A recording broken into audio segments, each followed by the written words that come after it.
আপনারা সেনাবাহিনীর প্রতি আস্থা রাখেন, সশস্ত্র বাহিনীর প্রতি আস্থা রাখেন। আমি সমস্ত দায়িত্ব নিচ্ছি, আপনাদের জানমাল, এবং আপনাদেরকে আমি কথা দিচ্ছি যে আপনারা আশাহত হবেন না। Breaking news that we're getting from Bangladesh. We are hearing that the Bangladesh Prime Minister has resigned and left the country. শাবাশ Bangladesh, এ পৃথিবী অবাক তাকিয়ে রয়, জ্বলে পুড়ে মরে ছারখার তবু মাথা নোয়াবার নয়। আজ থেকে বহু বছর আগে কবি সুকান্ত ভট্টাচার্য যখন এ লাইনগুলো লিখেছিলেন, তখন কি তিনি জানতেন এত বছর পরে এসেও তার লেখা এত বেশি প্রাসঙ্গিক হয়ে উঠবে, এত জীবন্ত হয়ে উঠবে? হ্যাঁ, বাংলাদেশ যে কারো কাছে মাথা নত করে না তার নজির এই প্রথম নয়। 52, 62, 69, 71 কিংবা 90 জ্বলে পুড়ে মরে ছারখার হয়ে গেলেও ন্যায়ের প্রশ্নে, অধিকারের প্রশ্নে বাংলাদেশ কখনো ছাড় দেয়নি, হার মানেনি।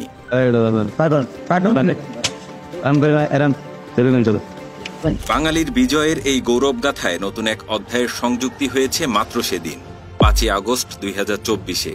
তীব্র গণ আন্দোলনের মুখে পদত্যাগ করে দেশ ছেড়ে পালিয়েছেন 15 বছরের অধিক সময় ধরে ক্ষমতা দখল করে রাখা স্বৈরাচারী শাসক শেখ হাসিনা। গণমানুষের সেই বিজয়ের গল্প নিয়েই আমাদের আজকের এপিসোড। ভিডিও লেন্থ দেখেই হয়তো বুঝতে পারছেন এটি তথ্যচিত্রের গতানুগতিক কোনো ডকুমেন্টারি নয়। পুরো এপিসোডটি এমনভাবে সাজানোর চেষ্টা করা হয়েছে যেন তা এক রক্তক্ষয়ী সংগ্রামের প্রামাণ্য দলিল হয়ে থাকে। আজ থেকে বহু বছর পর যখন চুলে পাক ধরবে, চামড়া ঝুলে পড়বে, তখন যেন তরুণ প্রজন্মকে ভিডিওটা দেখিয়ে বলতে পারি, এই যে দেখো, একদিন আমরাও তোমাদের মতো তরুণ ছিলাম। ন্যায়সঙ্গত দাবি আদায়ে রাজপথে নেমে অনেক ত্যাগ তিতিক্ষার পর অবশেষে উৎখাত করেছিলাম পরাক্রমশালী জালিমকে। না, বাড়িয়ে বলছি না। জাতির ওই চরম ক্লান্তি লগ্নে ঘরে বসে থাকতে পারেনি তথ্যচিত্র টিমও। হাজারো ছাত্র জনতার কণ্ঠে দীপ্ত স্লোগান, অবরোধ, পুলিশের ধাওয়া, টিয়ার শেল, রাবার বুলেট, সশরীরে রাজপথে থেকে এ সবকিছুরই গর্বিত সাক্ষী হয়েছি আমরা। সবকিছু কাটিয়ে উঠে নতুন এক বাংলাদেশে স্বাধীনভাবে আমাদের এ প্রত্যাবর্তন। তো চলুন আর কথা না বাড়িয়ে শুরু করা যাক।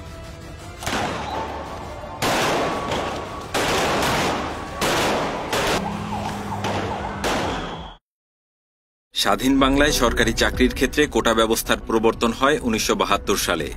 বিভিন্ন সময়ে নানা পরিবর্তন ও পরিবর্ধনের পর 2012 সালে এ কোটার পরিমাণ দাঁড়ায় 56%।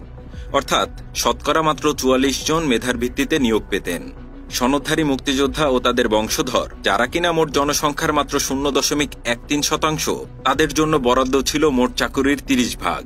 এ চরম বৈষম্যমূলক কোটা ব্যবস্থার বিরুদ্ধে সর্বপ্রথম আওয়াজ ওঠে 2013 সালের জুলাই মাসে। সে সময় 34তম বিসিএস প্রিলিমিনারি পরীক্ষায় অনুত্তীর্ণ পরীক্ষার্থীদের এক অংশ সর্বপ্রথম কোটা বাতিলের দাবিতে আন্দোলন শুরু করে। তবে আন্দোলন সফলতার মুখ দেখেনি। 2018 সালের 31 জানুয়ারি বিদ্যমান কোটা প্রথা বাতিল করে সে ব্যবস্থার পুনর্মূল্যায়ন করতে হাইকোর্টে একটি রিট দায়ের করা হয়। কিন্তু 5 মার্চ ওই রিটটি খারিজ করে দেয় হাইকোর্ট। রিট দায়েরের পর থেকেই কোটা সংস্কারের দাবিতে বিচ্ছিন্নভাবে আন্দোলন চললেও তা ব্যাপক আকার ধারণ করে এপ্রিলে। মুক্তিযোদ্ধাদের সন্তানেরা সুযোগ পাবে না, রাজাকারের বাচ্চারা সুযোগ পাবে। তৎকালীন কৃষিমন্ত্রী মতিয়া চৌধুরীর এমন নেক্কারজনক মন্তব্যে আরও ফুঁসে ওঠে ছাত্র সমাজ। ছাত্রদের দমনে রাজপথে নামে পুলিশ ও আওয়ামী সরকারের ছাত্র নামধারী সন্ত্রাসী সংগঠন ছাত্রলীগ। পুলিশের টিয়ার শেল, লাঠিচার্জ আর ছাত্রলীগ সন্ত্রাসীদের দেশীয় অস্ত্রের আঘাতে বহু শিক্ষার্থী গুরুতর আহত হয়। সোশ্যাল মিডিয়ার কল্যাণে এসব হামলার বিভিন্ন ছবি ও ফুটেজ ছড়িয়ে পড়ে সর্বত্র। কিন্তু শেষমেশ আন্তর্জাতিক চাপের মুখে নতি স্বীকার করে সরকার। সে বছরের 4 অক্টোবর প্রথম ও দ্বিতীয় শ্রেণীর চাকরিতে নিয়োগের ক্ষেত্রে কোটা ব্যবস্থা বাতিল করে পরিপত্র জারি করা হয়। ফলে সেবারের মতো কোটা সংস্কার আন্দোলনের পরিসমাপ্তি ঘটে। আন্দোলনের তৃতীয় ও চূড়ান্ত ধাপের সূত্রপাত হয় এবছরের জুন মাসে। 2021 সালে অহিদুল ইসলাম সহ 7 জন মুক্তিযোদ্ধার সন্তান 2018 সালে জারিকৃত কোটা বাতিল সংক্রান্ত পরিপত্রের বৈধতা চ্যালেঞ্জ করে হাইকোর্টে রিট করেছিলেন। এরই পরিপ্রেক্ষিতে 5 জুন হাইকোর্ট ওই পরিপত্র বাতিল বলে রায় দেয়। এ রায় প্রকাশিত হওয়ার পরই ঢাকা সহ দেশের বিভিন্ন স্থানে বিক্ষোভ শুরু করে শিক্ষার্থী ও চাকরি প্রত্যাশীরা। 9 জুন হাইকোর্টের রায়ের বিরুদ্ধে সুপ্রিম কোর্টে আপিল করে সরকার। কিন্তু শিক্ষার্থীরা দাবি করে সংসদে আইন পাশ করে কোটা প্রথার সংস্কার করতে হবে। সরকার কিন্তু চাইলে এমনটা আরো অনেক আগেই করতে পারত, ইচ্ছা করেই করেনি তারা। 10 জুন আন্দোলনকারীরা দাবি মেনে নেওয়ার জন্য সরকারকে 30 জুন পর্যন্ত সময় বেঁধে দেয় ও ঈদুল আজহা উপলক্ষে আন্দোলনে বিরতি ঘোষণা করে। কিন্তু কোটা পুনর্বহালের রায়ের প্রায় 1 মাস অতিবাহিত হওয়ার পরও সরকারের পক্ষ থেকে তেমন কোনো জোরদার পদক্ষেপ নেওয়া হয়নি। ফলশ্রুতিতে 1 জুলাই থেকে নবগঠিত বৈষম্য বিরোধী ছাত্র আন্দোলনের নেতৃত্বে রাজপথে নেমে আসে বাংলার ছাত্র সমাজ। 2 থেকে 6 জুলাই দেশের বিভিন্ন স্থানে শিক্ষার্থীরা বিক্ষোভ, মানববন্ধন ইত্যাদি কর্মসূচি পালন করে। তবে আন্দোলন তীব্র আকার ধারণ করে 7 জুলাই থেকে। এদিন থেকে সারা দেশে গুরুত্বপূর্ণ সড়ক, মহাসড়ক ও রেলপথ অবরোধ শুরু করে ছাত্ররা। এই কর্মসূচির নাম দেওয়া হয় বাংলা ব্লকেড। 10 জুলাই 2 জন শিক্ষার্থীর আবেদনের প্রেক্ষিতে কোটার বিষয়ে 4 সপ্তাহের স্থিতাবস্থার আদেশ দেয় আপিল বিভাগ। এ বিষয়ে পরবর্তী শুনানির দিন ধার্য করা হয় 7 আগস্ট। আপিল বিভাগের রায় না আসা পর্যন্ত ছাত্রদেরকে ধৈর্য ধারণের আহ্বান জানানো হয়। কিন্তু 15 বছরের অধিক সময় ধরে চলা আওয়ামী ফ্যাসিস্ট সরকারের দুঃশাসন পর্যালোচনা করলে একটা বাচ্চাও বুঝবে এগুলো সবই ছেলেভুলানো গপ্প মাত্র। বিচার বিভাগ যে সরকারের হাতের পুতুল, যা কিছু হচ্ছে সব যে শেখ হাসিনার ইশারাতেই হচ্ছে, জুডিশিয়ারি স্টাম্প লাগিয়ে তিনি যে নিজের ইচ্ছারই একটা আইনগত বৈধতা নিতে চাচ্ছেন তা বুঝতে বাকি ছিল না কারোরই। কাজেই আপিলের রায় কি আসবে তা সহজেই অনুমেয় ছিল। কিন্তু কোটা পুনর্বহলে সরকারের কি লাভ? দেখুন, কোটা পুনর্বহাল হওয়া মানে মোট চাকরির 30% সনদধারী মুক্তিযোদ্ধাদের বংশধররা পেত। আর মুক্তিযোদ্ধাদের এই সনদ দিয়ে থাকে খোদ সরকারই।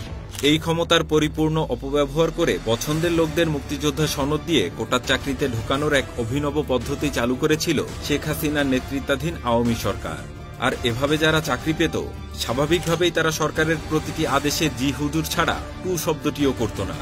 ফলে গুম, খুন, মিথ্যা মামলা, ভোট চুরি আর ডামি ইলেকশনের ভিতের উপর গড়ে ওঠা শেখ হাসিনার এই সাম্রাজ্য বেশ বহাল তবিয়াতেই টিকেছিল বছরের পর বছর। মূল ঘটনা প্রবাহে ফেরা যাক। আন্দোলনের সবচাইতে বড় টার্নিং পয়েন্ট ছিল সম্ভবত 14 জুলাই। সেদিন সদ্য চীন সফর করে আসা তৎকালীন প্রধানমন্ত্রী শেখ হাসিনা সাংবাদিকদের কোটা বিষয়ক এক প্রশ্নের জবাবে বলেন, তার মানে কি মুক্তিযোদ্ধার সন্তান নাতিপুতিরা কেউ মেধাবী না? যত রাজাকারের বাচ্চা নাতিপুতিরা হলো মেধাবী, তাই না? তার এই বিতর্কিত মন্তব্যের প্রতিক্রিয়ায় সেদিন রাতেই ঢাকা বিশ্ববিদ্যালয় ও জাহাঙ্গীরনগর বিশ্ববিদ্যালয় সহ দেশের বিভিন্ন পাবলিক বিশ্ববিদ্যালয়ের শিক্ষার্থীরা বিক্ষোভ মিছিল করেন। এই মিছিলের মূল স্লোগান ছিল, তুমি কে, আমি কে, রাজাকার রাজাকার, কে বলেছে স্বৈরাচার স্বৈরাচার।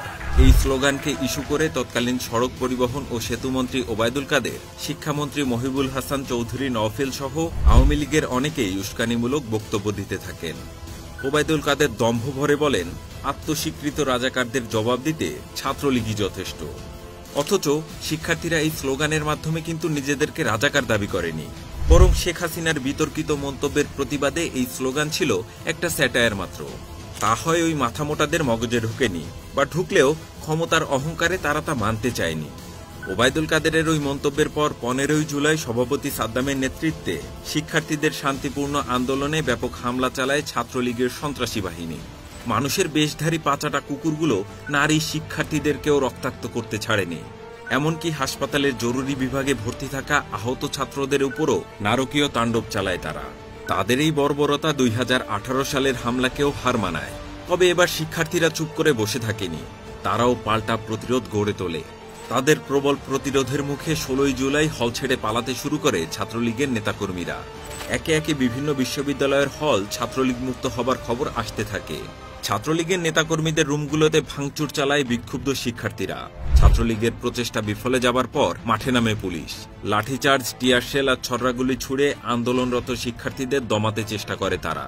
16 তারিখ দুপুরের পর আন্দোলন চলাকালে বন্দুকের সামনে বুক চিতিয়ে দাঁড়ানো রংপুর বেগম রোকেয়া বিশ্ববিদ্যালয়ের নির্ভীক ছাত্র আবু সাইদকে পুলিশ পয়েন্ট ব্ল্যাঙ্ক রেঞ্জ থেকে গুলি করে হত্যা করে। মুহূর্তেই এ হত্যার ভিডিও সামাজিক যোগাযোগ মাধ্যমগুলোতে ছড়িয়ে পড়ে। শহীদ আবু সাইদ হলেন কোটা বিরোধী আন্দোলনের প্রথম স্বীকৃত শহীদ। দরিদ্র বাবা মায়ের একমাত্র অবলম্বন মেধাবী ছাত্র আবু সাইদের এমন মর্মান্তিক মৃত্যুতে সারা দেশে ব্যাপক আলোড়ন সৃষ্টি হয়। তুই মোর সাওয়াক চাকরি না দিবু না দে, কিন্তু মারলু কেনে? আবু সাইদের মায়ের এই করুণ আহাজারির সামনে শোকে স্তব্ধ হয়ে যায় গোটা জাতি। তবে থেমে থাকেনি বাংলার দুর্বার ছাত্র জনতা। শোককে শক্তিতে পরিণত করে নতুন উদ্যমে আন্দোলনে ঝাঁপিয়ে পড়ে তারা। পরিস্থিতি নিয়ন্ত্রণের বাইরে চলে যাচ্ছে দেখে 17 তারিখে বিশ্ববিদ্যালয় বন্ধ ঘোষণা করে শিক্ষার্থীদের হল ত্যাগের নির্দেশ দেওয়া হয়। কিছু কিছু শিক্ষার্থী হল ত্যাগ করলেও অনেকেই হল ছাড়তে অস্বীকৃতি জানায়। এদিন সন্ধ্যা 7:30টায় জাতির উদ্দেশ্যে ভাষণ দেন প্রধানমন্ত্রী শেখ হাসিনা। ভাষণে তিনি সংঘর্ষ ও প্রাণহানির জন্য কিছু মহলকে দায়ী করেন, সাথে তার সেই পুরনো মায়াকান্না। আপনজন হারানোর বেদনা যে কত কষ্টের তা আমার থেকে বেশি আর কে জানে। কাদের উস্কানিতে সংঘর্ষের সূত্রপাত হলো তা তদন্ত করে বের করার কথাও উল্লেখ করেন তিনি। কি ছাই তদন্ত করতেন কে জানে, উস্কানিদাতা তো তিনি নিজেই। তারই বিতর্কিত মন্তব্যের কারণেই এমন সহিংসতার সূত্রপাত। যাই হোক, এ ভাষণে তিনি সর্বোচ্চ আদালতের রায় আসা পর্যন্ত সকলকে ধৈর্য ধরার আহ্বান জানান এবং রায় শিক্ষার্থীদের পক্ষেই আসবে এমন ইঙ্গিত দেন। তবে তার এই মিষ্টি কথায় চিড়ে ভেজেনি, বরং সারা দেশে কমপ্লিট শাটডাউন কর্মসূচির ঘোষণা করে শিক্ষার্থীরা। রাত থেকে বন্ধ করে দেওয়া হয় মোবাইল ইন্টারনেট। এদিকে পুলিশ দিয়ে বিভিন্ন পাবলিক বিশ্ববিদ্যালয়ের শিক্ষার্থীদের হল ত্যাগে বাধ্য করা হয়। ফলে আন্দোলন কিছুটা স্তিমিত হওয়ার আশঙ্কা দেখা দেয়। এ পর্যায়ে আন্দোলনে নতুনভাবে প্রাণ সঞ্চার করে বিভিন্ন প্রাইভেট বিশ্ববিদ্যালয় ও কলেজের শিক্ষার্থীরা। 18 তারিখে বিটিভি ভবন সহ বেশ কয়েকটি সরকারি স্থাপনায় অগ্নিসংযোগ করা হয়। পুলিশের গুলিতে একের পর এক ছাত্র হত্যার খবর আসতে থাকে সামাজিক যোগাযোগ মাধ্যমগুলোতে। এমনকি আন্দোলনরত শিক্ষার্থীদের ভিড়ের মধ্যে র্যাবের গাড়ি উঠিয়ে চাপা দেওয়ার মতো নৃশংস বর্বর দৃশ্যেরও দেখা মেলে। এদিন সন্ধ্যায় গুলিবিদ্ধ হয়ে শহীদ হন আলোচিত বিউপি শিক্ষার্থী ও স্বনামধন্য ফ্রিল্যান্সার মীর মুগ্ধ। ভাই পানি লাগবে কারো পানি? মৃত্যুর কিছুক্ষণ পূর্বেও এভাবে আন্দোলনকারীদের মধ্যে খাবার পানি বিতরণ করছিলেন তিনি। শহীদ মুগ্ধর সেই ভিডিও ফুটেজ কাঁদিয়েছে গোটা জাতিকে। পরিস্থিতি পুরোপুরি আইন শৃঙ্খলা রক্ষাকারী বাহিনীর নিয়ন্ত্রণের বাইরে চলে যাওয়ায় 18 জুলাই রাত থেকে সকল ধরনের ইন্টারনেট সেবা বন্ধ করে দেয় সরকার। ফলে গোটা বিশ্ব থেকে বিচ্ছিন্ন হয়ে পড়ে বাংলাদেশ। কিন্তু এতেও আন্দোলন থেমে থাকেনি। 19 তারিখে মেট্রো রেলের মিরপুর 10 ও কাজীপাড়া স্টেশনে ব্যাপক ভাঙচুরের ঘটনা ঘটে। এদিন বিকেলে নরসিংদীর একটি কারাগার দখল করে 826 জন বন্দীকে ছেড়ে দেওয়া হয়। লুট করা হয় 85টি অস্ত্র ও কয়েক হাজার রাউন্ড গুলি। মধ্যরাত থেকে দেশে কারফিউ জারি করা হয়, মোতায়েন করা হয় সেনাবাহিনী। এদিন তৎকালীন ডাক, টেলিযোগাযোগ ও তথ্য প্রযুক্তি প্রতিমন্ত্রী জুনায়েদ আহমেদ পলক দাবি করেন, ডেটা সেন্টারে আগুন লাগার কারণে বন্ধ রয়েছে ইন্টারনেট। এ যে কত বড় নির্লজ্জ মিথ্যাচার ছিল তা এখন সবার কাছে দিনের আলোর মতোই পরিষ্কার। মূলত ইন্টারনেট বন্ধ করে আর কারফিউ দিয়ে সারা দেশে যোগাযোগ বিচ্ছিন্ন করে সরকারি নির্দেশে শুরু হয় crackdown. Chinese rifle, assault rifle, pistol আর স্নাইপার দিয়ে ঠান্ডা মাথায় গুলি করে হত্যা করা হয় নিরস্ত্র ছাত্রদের। এমনকি হেলিকপ্টার থেকেও চালানো হয় গুলি। 19, 20 ও 21 তারিখ জুড়ে চলে এই নৃশংস গণহত্যা। এই গণহত্যায় যে শুধু শিক্ষার্থীরাই নিহত হয় তা কিন্তু নয়। এলোপাথাড়ি গুলিতে সাধারণ পথচারীদের অনেকেই মারা যান। এমনকি বাসার ভেতরে থাকা 4 বছরের আব্দুল আহাদ কিংবা 6 বছর বয়সী রিয়া গোপের মতো শিশুরাও রেহাই পায়নি। তবে ইন্টারনেট না থাকায় এই নারকীয় হত্যাযজ্ঞের কথা তখন জানতে পারেনি দেশবাসী। 21 জুলাই সুপ্রিম কোর্ট সরকারি চাকরিতে কোটা 56% থেকে কমিয়ে 7% করার নির্দেশ দেয়। পরদিন তৎকালীন তথ্য প্রতিমন্ত্রী মোহাম্মদ আরাফাত দাবি করেন, আন্দোলনকারীদের কেউ কেউ নেশাগ্রস্ত ছিল বলে প্রমাণ পাওয়া গেছে। অথচ তারা নিজেরাই ক্ষমতার দম্ভের ড্রাগে আসক্ত হয়ে আবোলতাবোল বকছিলেন।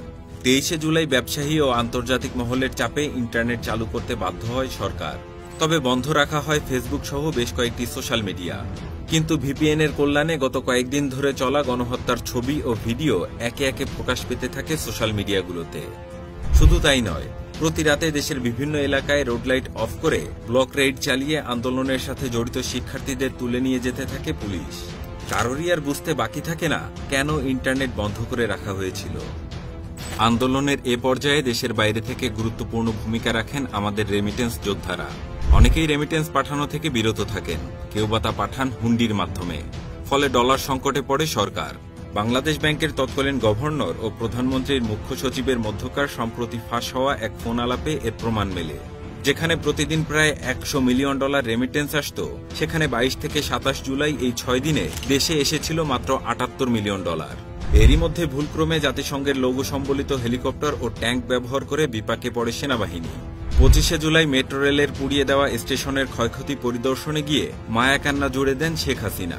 অথচ শত শত মায়ের কোল খালি করার সময় এই সাইকোপ্যাথের শোক যে কোথায় যায় তা তিনিই ভালো জানেন।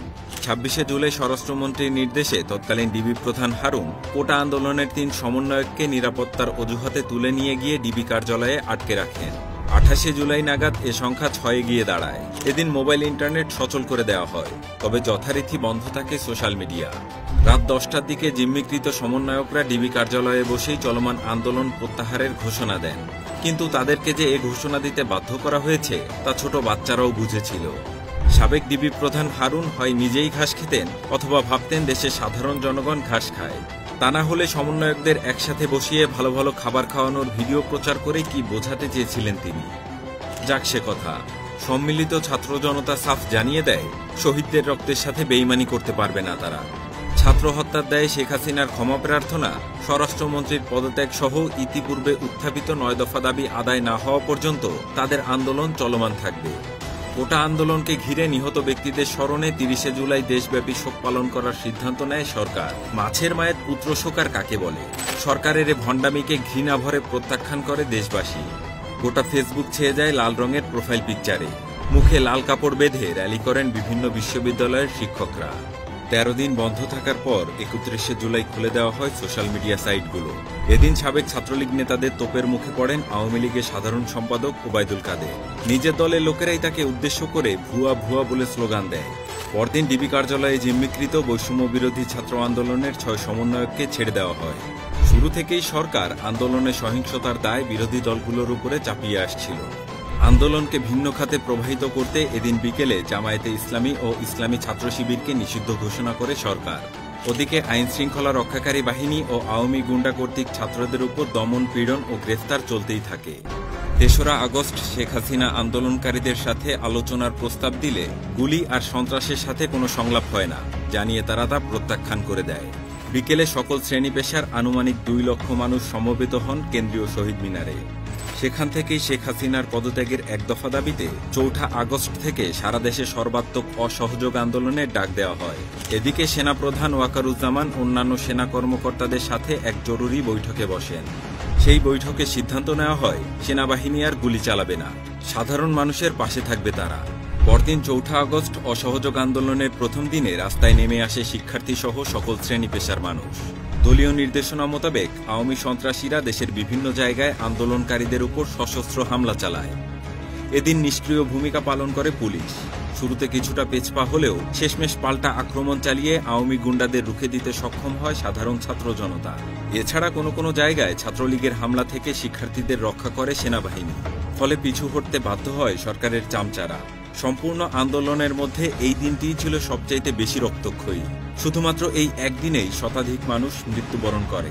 এদিন সিরাজগঞ্জের এনায়েতপুরের থানায় অতর্কিত হামলায় ১৩ পুলিশ সদস্য নিহত হয়। সার্বিক পরিস্থিতি বিবেচনা করে সরকারকে পদত্যাগে বাধ্য করতে পূর্ব ঘোষিত ৬ তারিখে লং মার্চ টু ঢাকা কর্মসূচি ৫ তারিখে নিয়ে আসা হয়। সর্বস্তরের জনগণকে ঢাকা অভিমুখে যাত্রা করার আহ্বান জানায় বৈষম্য বিরোধী ছাত্র আন্দোলন। সন্ধ্যা ৬টা থেকে অনির্দিষ্টকালের জন্য কারফিউ জারি করা হয়।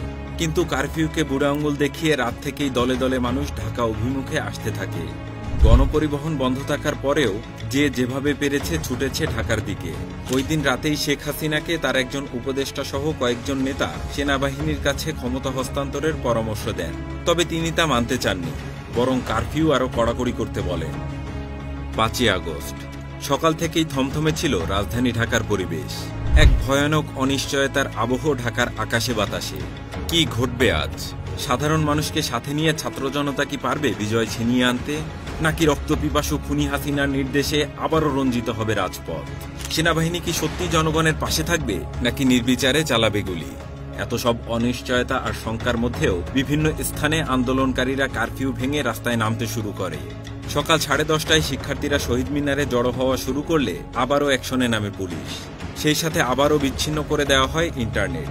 দেশব্যাপী ব্যাপক অনিশ্চয়তা আর শঙ্কা বাড়তেই থাকে। অনেকেই ধরে নেয় ঢাকার রাস্তায় রক্তগঙ্গা বইবে আজ, কিন্তু না, সার্বিক পরিস্থিতি তখন ক্রমান্বয়ে ভিন্ন দিকে মোড় নিচ্ছে।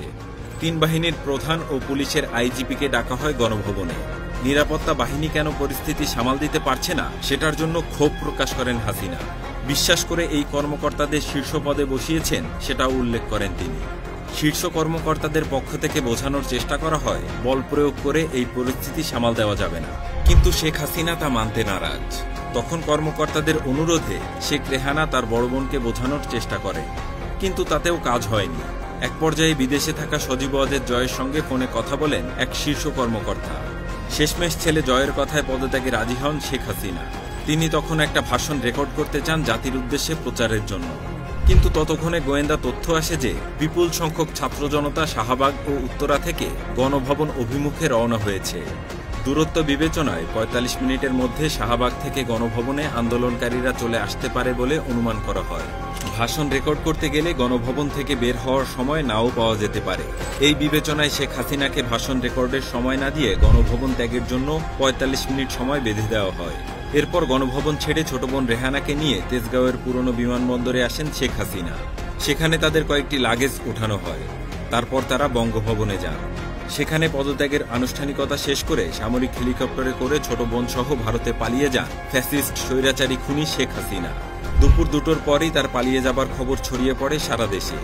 বাঁধভাঙা উল্লাসে ফেটে পড়ে সর্বস্তরের মানুষ। ঢাকা সহ দেশের সর্বত্র আনন্দ মিছিল বের করা হয়। লোকে লোকারণ্য হয়ে যায় রাজপথ। এদিকে রোডমার্চে অংশগ্রহণকারীরা পৌঁছে যায় গণভবনে। শেখ হাসিনার ব্যবহার্য বিভিন্ন জিনিসপত্র নিয়ে যেতে থাকে সাধারণ মানুষ, যদিও পরবর্তীতে তার অধিকাংশই ফিরিয়ে দেওয়া হয়েছে। বেলা ৩:৩০টায় সেনাপ্রধান জেনারেল ওয়াকারুজ্জামান আনুষ্ঠানিকভাবে শেখ হাসিনার পদত্যাগের কথা ঘোষণা করেন। এভাবেই চরম লজ্জাজনক পতন ঘটে দেশের ইতিহাসের সবচাইতে বড় স্বৈরশাসকের। কিন্তু সামান্য এক কোটা সংস্কার আন্দোলন থেকে ১৫ বছরের অধিক সময় ধরে জেকে বসা জালিমের পতন হলো কিভাবে? আসলে এ পতনের কারণ শুধু কোটা সংস্কার নয়। ১৫ বছর ধরে সাধারণ মানুষের অন্তরে জমে থাকা তীব্র ক্ষোভ, বিরোধী রাজনৈতিক দলগুলোর উপরে চলা অত্যাচারের স্টিমরোলার, দ্রব্যমূল্যের লাগামহীন ঊর্ধ্বগতি, সীমাহীন দুর্নীতি ও লুটপাট, গুম ও বিচার বহির্ভূত হত্যাকাণ্ড, ছাত্রলীগ ও যুবলীগের অত্যাচার ও চাঁদাবাজি এবং সর্বোপরি শেখ হাসিনার অহংকার ও দাম্ভিকতার ফলে জনমনে যে ক্রোধের বারুদ জমা হয়েছিল, কোটা সংস্কার আন্দোলন সেই বারুদে একটি স্ফুলিঙ্গ হিসেবে যোগ হয়েছিল মাত্র। আর ইতিহাস সাক্ষী, ছাত্রদের বুকে গুলি চালিয়ে ক্ষমতায় টিকে থাকতে পারেনি বিশ্বের কোনো স্বৈরশাসক। শেখ হাসিনার এই লজ্জাজনক পতন সেই ইতিহাসের পুনরাবৃত্তি ছাড়া আর কিছুই নয়। শহীদ.info এর তথ্য অনুযায়ী এই ভিডিও তৈরির আগ পর্যন্ত আন্দোলনে শহীদ হয়েছে ৬৫০ জনেরও অধিক মানুষ। তবে আনঅফিসিয়াল রেকর্ড অনুযায়ী মৃতের সংখ্যা কয়েক হাজারও হতে পারে। প্রায় ৩৩,০০০ আহতের কেউ না কেউ প্রতিদিনই মারা যাচ্ছে। গ্রেফতার ও নিখোঁজ হয়েছে ১১,০০০-এরও বেশি। ফলে লাশের মিছিল যে আরো কত লম্বা হবে তা এখনো বলা যাচ্ছে না। অনেকের হয়তো লাশই পাওয়া যাবে না কোনোদিন।